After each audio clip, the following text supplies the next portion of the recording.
গত 16 বছর ধরে বাংলাদেশের মানুষেরা আরো অসংখ্য আন্দোলন সংগ্রাম করেছেন, কিন্তু ইতিহাসের এই পরতে যে ঘটনাগুলো আমাদের জাতীয় জীবনে দীর্ঘমেয়াদী ছাপ রেখে গেছে, সেই ঘটনাগুলোর উল্লেখ করা আমাদের জাতির জন্য গর্বের বিষয় হতে পারত। একই সাথে আমরা ঘোষণাপত্রের মধ্য দিয়ে আমাদের সংগ্রামগুলোর আরো ঐতিহাসিক স্বীকৃতি সুনির্দিষ্টভাবে অর্জন করতে সক্ষম হতাম। সব থেকে গুরুত্বপূর্ণ যে বিষয়টা আমাদের কাছে মনে হয়েছে, এই ঘোষণাপত্রের 25 এবং 27 নম্বর পয়েন্টে আয়োজিতব্য নির্বাচনের মধ্য দিয়ে নির্বাচিত সরকারের সংস্কারকৃত সংবিধানে তফসিলে এই ঘোষণাপত্রকে উল্লেখ করার কথা বলা হয়েছে। আমরা জাতীয় নাগরিক পার্টি এনসিপি দীর্ঘ সময় ধরে বাংলাদেশে একটি নতুন সংবিধানের দাবি জানিয়ে আসছে। সে লক্ষ্যে গণপরিষদ নির্বাচনের মধ্য দিয়ে নতুন সংবিধান পুনর্লিখনের দাবি আমরা সরকারের কাছে করে এসেছি। ঐক্যমত্য কমিশনে রাজনৈতিক দলগুলোর মধ্যে সংস্কারের বিভিন্ন বিষয়বস্তুতে ঐক্যমত্য তৈরি হয়েছে, কিন্তু এখনো পর্যন্ত সেখানে বাস্তবায়নের পথ কি হবে তা নিয়ে আলোচনা করা হয়নি। সেক্ষেত্রে যখন এই ঘোষণাপত্রকে পরবর্তী সংস্কারকৃত সংবিধানের উপর ছেড়ে দেওয়া হয়, স্বভাবতই আমরা যে নতুন সংবিধানের দাবি জানিয়েছি, গণপরিষদের কথা বলেছি, সংবিধানের অন্তর্ভুক্তির কথা বলেছি, সেই প্রক্রিয়াকে পাশ কাটিয়ে যাওয়া হয়।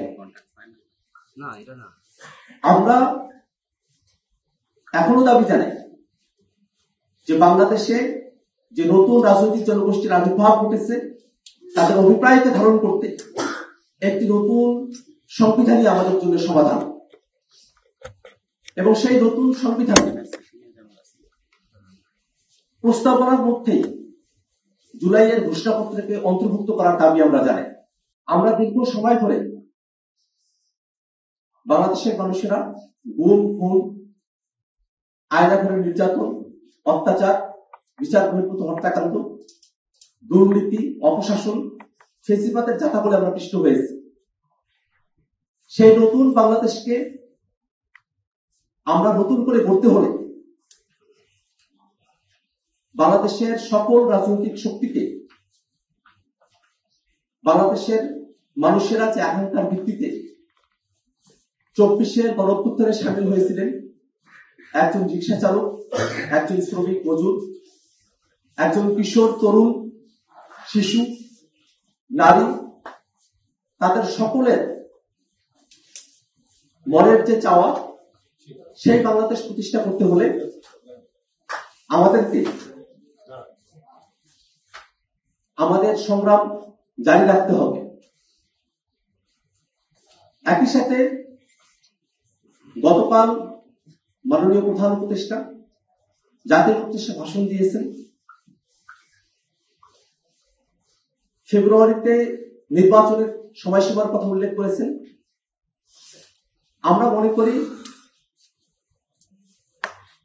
এবং পূর্বেও আমরা বারবার ব্যক্ত করেছি, যে ডিসেম্বর থেকে জুনের মধ্যে সরকার যে সময়সীমার মধ্যে নির্বাচন আয়োজন করতে চায় তাতে আমাদের আপত্তির কোনো জায়গা নেই, কিন্তু নির্বাচন আয়োজনের পূর্বে সরকারের অবশ্য পালনীয় কিছু কর্তব্যের জায়গা রয়েছে।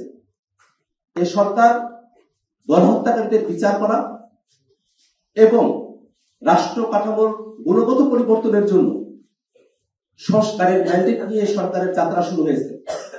অতএব নির্বাচনের পূর্বে বিচারকে দৃশ্যমান করা এবং সংস্কারকে বাস্তবায়ন করা এই সরকারের অবশ্য কর্তব্য।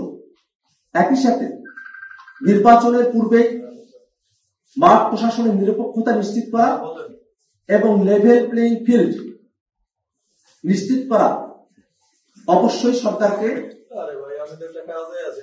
আমাদের কাছে প্রতিশ্রুতি ব্যক্ত করতে হবে, এবং নির্বাচনের পূর্বেই সংস্কার, বিচারকে দৃশ্যমান করা, মাঠ প্রশাসনের নিরপেক্ষতা নিশ্চিত করা লেভেল প্লেইং ফিল্ড নিশ্চিত করার নিশ্চয়তা আমাদেরকে দিতে হবে।